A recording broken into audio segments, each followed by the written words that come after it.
নমস্কার, আশা করি সবাই ভালোই আছেন। সুমতি কিচেন উইথ ব্লগ থেকে সবাইকে স্বাগত। আর এখানে এই যে আলু চেঁচে নিচ্ছি। আজকে হচ্ছে রবিবার মানেই তো হচ্ছে চিকেন হবে। আলুগুলো হচ্ছে ছাড়িয়ে নিয়েছি, এবার দু টুকরো করে নিচ্ছি। আলুগুলো হচ্ছে মিডিয়াম সাইজের, সেই জন্য দু টুকরো করে নিলাম।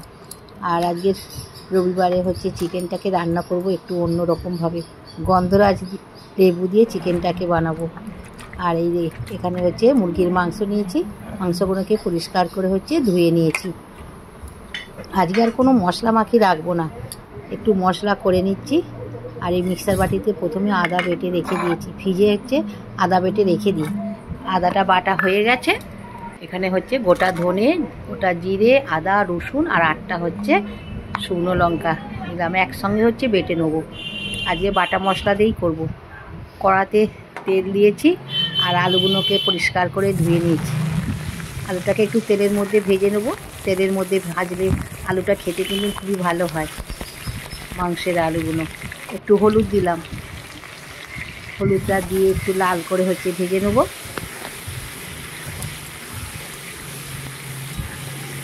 আলুটা লাল করে ভাজা হয়ে গেছে, এবার হচ্ছে ঢেলে নিচ্ছি। আর প্রথম থেকে শেষ পর্যন্ত দেখবেন, আশা করি খুবই ভালো লাগবে।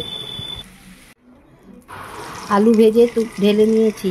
কড়াতে এবার তেল দিলাম, আর সাদা তেলেই হচ্ছে চিকেনটা করব। গরম মশলা, তেজপাতা ফোড়ন দিয়ে দিলাম। দিয়ে এবার পেঁয়াজটাকে ছোটো ছোটো করে কেটে রেখে দিয়েছিলাম, সরু সরু করে পেঁয়াজটাকে তেলের মধ্যে দিয়ে দিলাম। দিয়ে একটু লাল করে ভেজে নিচ্ছি। পেঁয়াজটা অনেকটাই ভাজা হয়ে গেছে। এবার হচ্ছে টমেটো দেবো। আজকে আর টক দই দেবো না, টমেটো দিয়েই করব। দুটো মিডিয়াম সাইজের টমেটো দিয়ে দিলাম। একটুখানি হচ্ছে নেড়ে নিচ্ছি। অল্প লবণ দিলাম, লবণটা দিয়ে একটু নেড়ে নেবো, তাহলে তাড়াতাড়ি টমেটোটা নরম হয়ে যাবে। আর পরে আবার কিন্তু লবণ দেবো। টমেটোটা একটু নরম হোক। আর আপনাদের দিকে একটা জিনিস দেখায়, কী দিয়ে আজকে চিকেনটা করছি। এই দেখুন, এই যে গন্ধরাজ লেবু নিয়েছি, পাতা সমেত কিন্তু গন্ধরাজ লেবু। এই গন্ধরাজ লেবু দিয়েই কিন্তু আজকে চিকেনটা করব। আপনারা প্রথম থেকে শেষ পর্যন্ত দেখবেন, আশা করি ভালোই লাগবে। অনেকটাই হচ্ছে পেঁয়াজ ভাজা হয়ে গেছে, এর থেকে বেশি আর লাল করে ভাজবো না। এবার বাটা মশলাটা দিয়ে দিচ্ছি।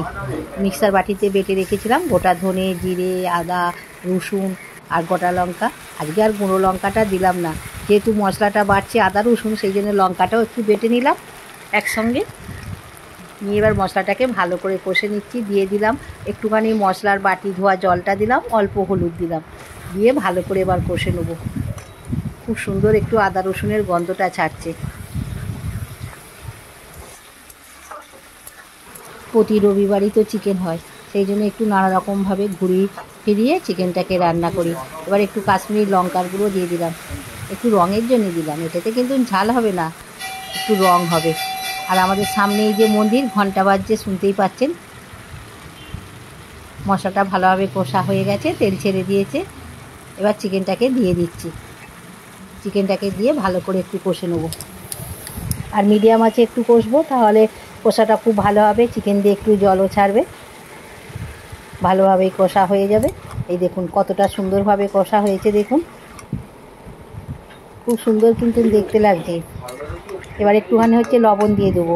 প্রথমে তো টমেটোটা দিয়েছিলাম, লবণ দিয়েছিলাম, এখন একটু চিকেনে লবণ দিলাম, পরে আবার দেখে নেবো লবণটা কতটা হয়েছে। ভালোভাবে কষা হয়ে গেছে, তেল ছেড়ে দিয়েছে। আর এই দেখুন একটা গন্ধরাজ লেবু নিয়েছি, আর এই সবুজ অংশটা এই যে চেঁচে দিচ্ছি গ্রেটারের মধ্যে।